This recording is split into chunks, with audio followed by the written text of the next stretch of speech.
This summer's motorcycle trip took us over the Confederation Bridge to Prince Edward Island, which is part of the Canadian Maritimes.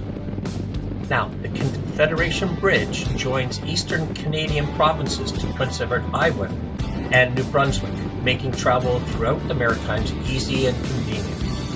The curved 13-kilometer or 8-mile long bridge is the longest in the world, crossing ice-covered waters, and continues to endure as one of Canada's top engineering achievements of the 20th century. The crossing took us roughly 10 minutes on our motorcycles. The decision to replace the existing ferry service with a fixed link followed a heated debate throughout the 1980s. Farmers, fishermen, tourist operators, and residents of Prince Edward Island had sharply contrasting opinions about how the year-round access to the mainland would affect their way of life and livelihood. Eventually, it was decided that the debate would be settled at the polls. The Federal Department of Public Works and Government Services selected its favorite bridge designs out of several proposals from the public sector. And on January 18, 1988, the Premier asked the Prince Edward Islanders to make the final decision, where 60% of the Islanders voted yes to the bridge.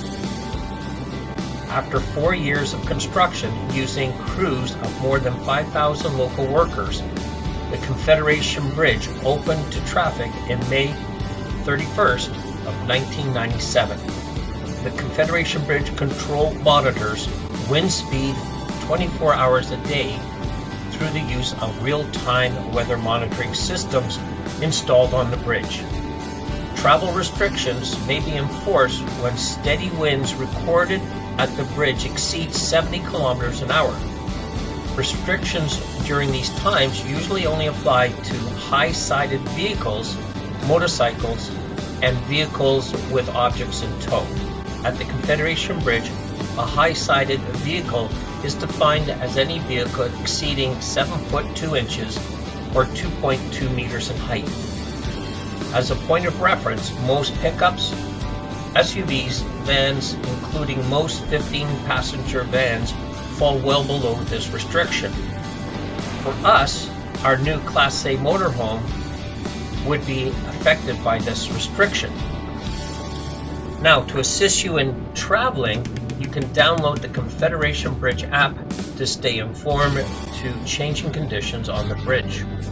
Tolls on the bridge are charged based on the vehicle's axle count and calculate for the round trip regardless of the user's initial point of entry to Prince Edward Island, being the bridge or the ferry.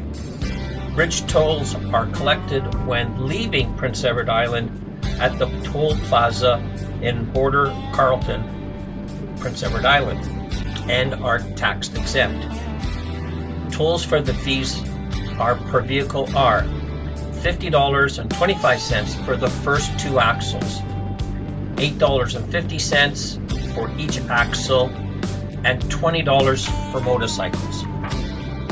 Now, we found the trip to be very enjoyable.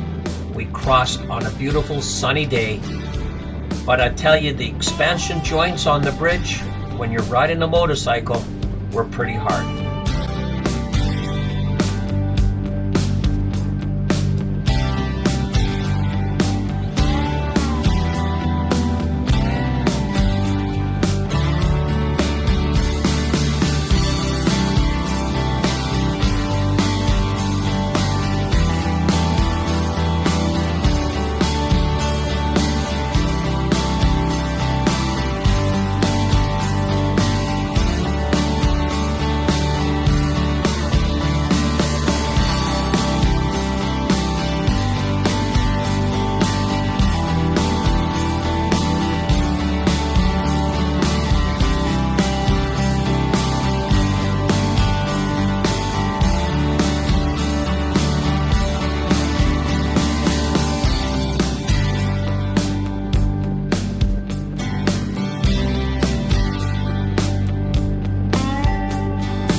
Well, I hope you enjoyed today's video on the Confederation Bridge as much as I enjoyed reminiscing and viewing our videos of it.